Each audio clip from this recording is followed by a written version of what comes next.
Merhabalar arkadaşlar. Burada iki tane slime'ım var. Bugün onları tanıtacağım. İlk şu maviden başlamak istiyorum. Görmüş olduğunuz gibi çok güzel gözüküyor.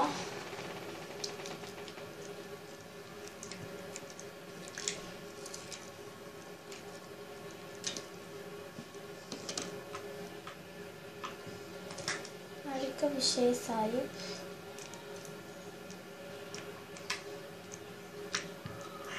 Görmüş olduğunuz gibi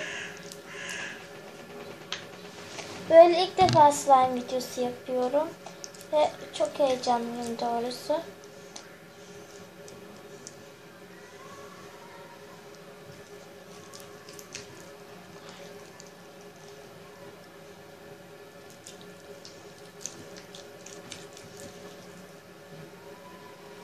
Şöyle.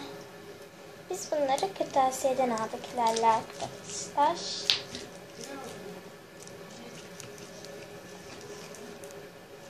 İşte şöyle.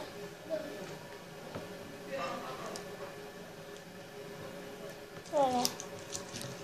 Şimdi hemen mora geçeceğiz.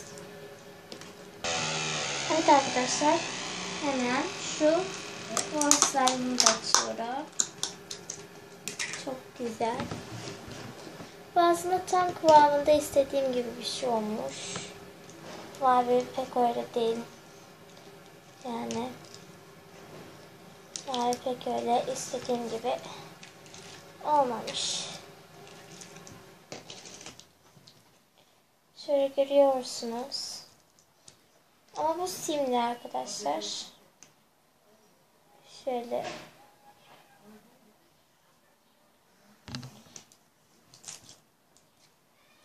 Daha güzel bence. Şöyle. Böyle. Daha güzel bence.